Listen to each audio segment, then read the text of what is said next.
Hello class 7, welcome back to bio class. Today in this video we are going to learn about the kingdom Plantae in details. If you remember the last class, I have given you the introduction of kingdom Plantae, means the brief sketch of kingdom Plantae.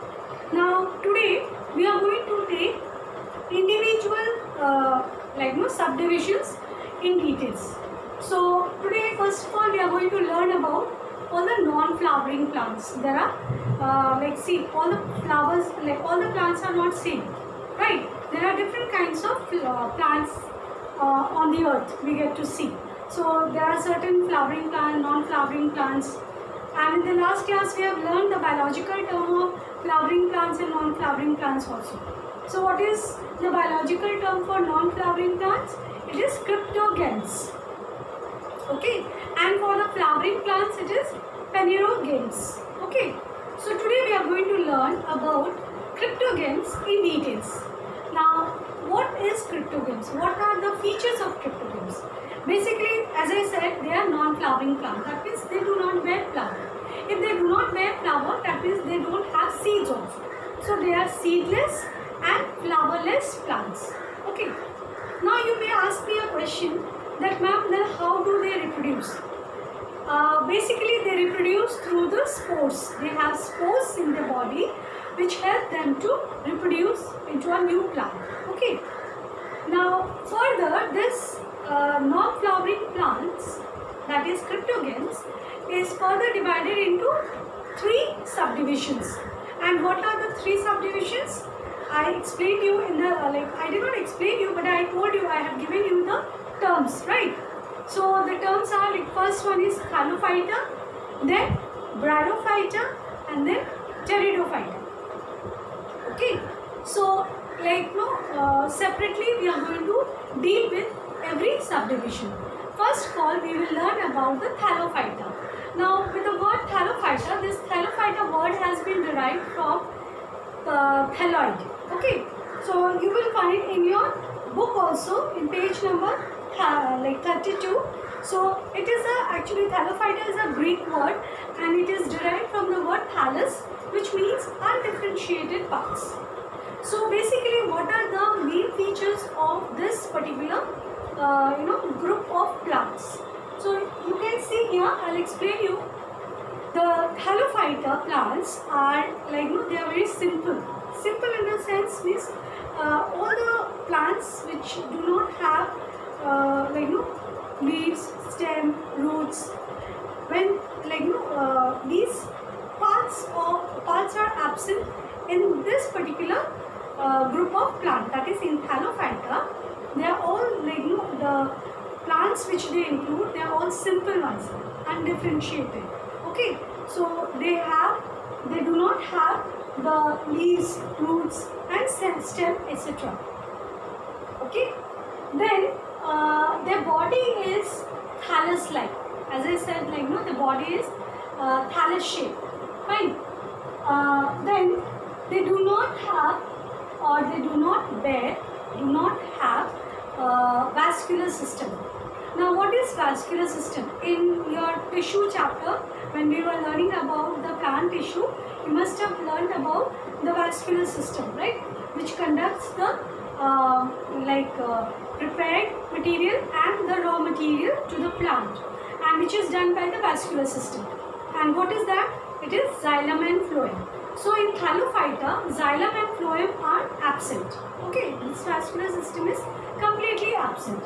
Then the common Thallophyta, commonly this Thallophyta, they are known as algae, and algae are of different kinds.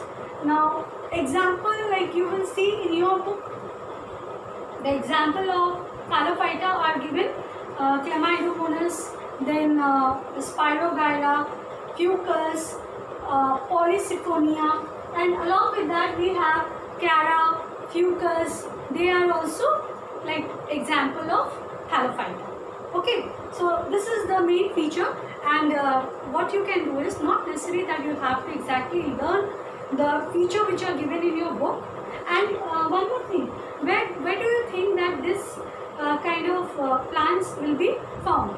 They are basically found near the water, like it is given near water, fresh water, and also in the marine world, right? So we get to see this Thallophyta group of plants in this kind of locations. So what are the features of Thallophyta?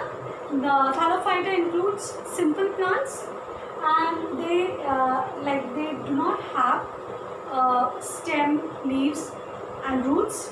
Okay, they are absent in their body. Their body is thallus-like. At the same time, they do not possess vascular system, and they are commonly called as algae. And the common example for Thallophyta is what? Chara, Fucus, Spirogyra, Chamaedomonas, and also Polycyphemia. Okay. So this is all about your Thallophyta. Now we will move to the next group of non-flowering plant, that is Bryophyta. So let us see how it is done. Okay. Okay. So now we are going to learn about the second division of non-flowering plant, that is Bryophyta. Now this Bryophyta is again it includes all the small plants, and they are multicellular organisms. Okay. Now where do they find? I mean, they are found in the shady places, like where there is damp. Okay. And you will get to see even on the buildings. Then on the bark of the tree, it's very commonly seen. Okay. Then another feature of this group is that they are again do not have all the body parts, but the body parts which are present, that is leaf, certain body parts are there which are some like leaf-like structure and stem. Okay. Then roots are also there, but they are not exactly they are not developed roots, but the roots which are present in this group of plants, they are known as rhizoids. Alright. Then at the same time, in this group of plants also, vascular system is absent. I mean, not completely developed. Then the examples are what? The examples are Funaria, Rixia, and they are commonly known as, Funaria is commonly known as moss, and Rixia is commonly known as liverwort. Okay. So these are the common names for them. At the same time, this group of plant, they are known as the amphibians of the plant kingdom, because they can survive both in water as well as in land. Alright. So this is the basic feature of Bryophyta. Now we are going to learn about I told you the examples also, Funaria, Rixia, and Anthoceros. That is another example of this Bryophyta. Okay, so now we are going to learn about the next type of the group that is, we are going to learn Pteridophyta. Okay, let's see. Okay, so now we are going to learn about the third division of non-flowering plant, that is Cryptogams, which is Pteridophyta. Now, Pteridophyta is again seedless and flowerless plant. They are also small flowers, small plant. They are found in damp, cool, and shady places. See, basically all these three category of plants, they are found in the damp places only, and they are you get to see them, but then you don't identify them.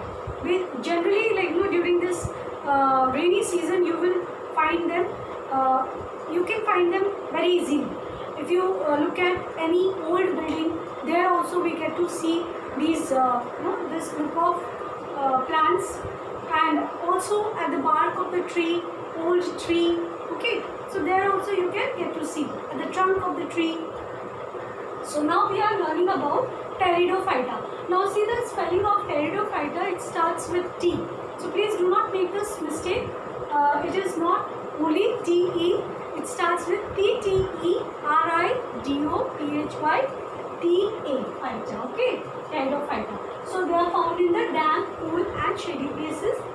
And this group of plants, they have well-formed stem, leaves and also roots. Okay. Then the cardiovascular system is also like more or less like developed, and they have a simple conducting tissues which help them to transport the the required minerals or required content which is needed by their body to develop and grow. At the same time, how do they reproduce? Now, all these type of plants, like non-flowering plants, they all reproduce through spores, as I told you in the beginning only. Okay. Now, this Pteridophyta is also like it reproduces through spores.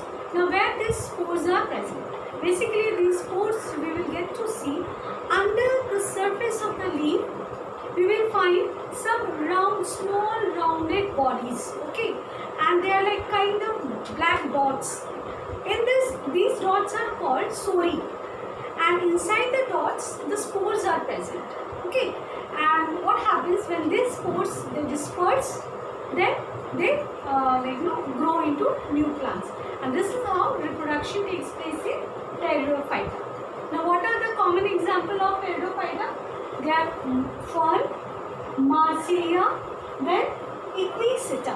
Okay, so these are the common example of Pteridophyta. So here we complete the full all the three divisions of non-flowering plant, that is cryptogens. Okay, in the next class I will be back with the next group of plant kingdom, that is flowering plants or phanerogens. Okay, till then what you will do, you will read this topic thoroughly, and what you can do is whatever points I have mentioned here, the features, it's very simple and short, which you can write down in your copy in order to by heart the features, okay, the characteristics of each non-flowering plant, each group of non-flowering plants.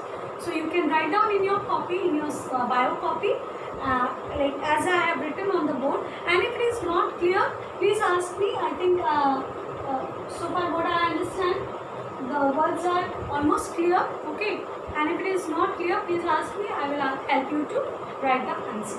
So till then, take care and bye bye.